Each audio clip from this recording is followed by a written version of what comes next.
And I tried hard to be proud of my service, but all I could feel was shame. And racism could no longer mask the reality of the occupation. These were people. These were human beings. I've since been plagued by guilt anytime I see an elderly man, like the one who couldn't walk, who we rolled onto a stretcher and told the Iraqi police to take him away. I feel guilt anytime I see a mother with her children, like the one who cried hysterically and screamed that we are worse than Saddam as we forced her from her home. I feel guilt anytime I see a young girl, like the one I grabbed by the arm and dragged into the street. We were told we were fighting terrorists. The real terrorist was me, and the real terrorism is this occupation. Racism within the military has long been an important tool to justify the destruction and occupation of another country. It has long been used to justify the killing, subjugation, and torture of another people. Racism is a vital weapon employed by this government. It is a more important weapon than a rifle, a tank, a bomber, or a battleship. It is more destructive than an artillery shell, or a bunker buster, or a Tomahawk missile. While those weapons are created and owned by this government, they are harmless without people willing to use them. Those who send us to war do not have to pull a trigger or lob a mortar round. They do not have to fight the war, they merely have to sell the war. They need a public who is willing to send their soldiers into harm's way. They need soldiers who are willing to kill and be killed without question. They can spend millions on a single bomb, but that bomb only becomes a weapon when the ranks of the military are willing to follow orders to use it.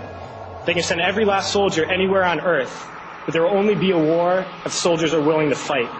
And the ruling class, the billionaires who profit from human suffering, care only about expanding their wealth, controlling the world economy. Understand that their power lies only in their ability to convince us that war, oppression, and exploitation is in our interest. They understand that their wealth is dependent on their ability to convince the working class to die to control the market of another country. And convincing us to kill and die is based on their ability to make us think that we are somehow superior. Soldiers, sailors, Marines, airmen have nothing to gain from this occupation. The vast majority of people living in the U.S. have nothing to gain from this occupation. In fact, not only do we have nothing to gain, but we suffer more because of it. We lose limbs, endure trauma, and give our lives. Our families have to watch flag-draped coffins lowered into the earth. Millions in this country without health care, jobs, or access to education must watch this government squander over $450 million a day on this occupation.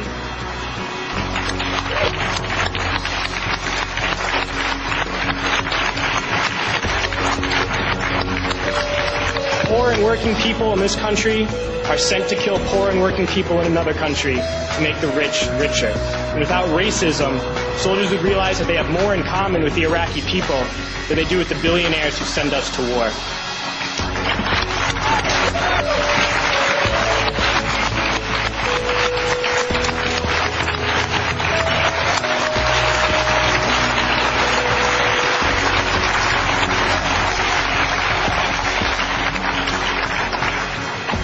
I threw families onto the street in Iraq, only to come home and find families thrown onto the street in this country, in this tragic and unnecessary foreclosure crisis. We need to wake up and realize that our real enemies are not in some distant land.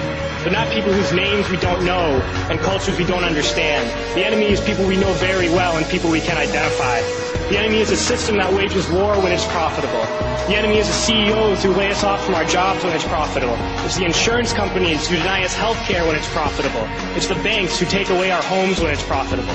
Our enemy is not 5,000 miles away. They are right here at home. If we organize and fight with our sisters and brothers, we can stop this war, we can stop this government, and we can create a better world.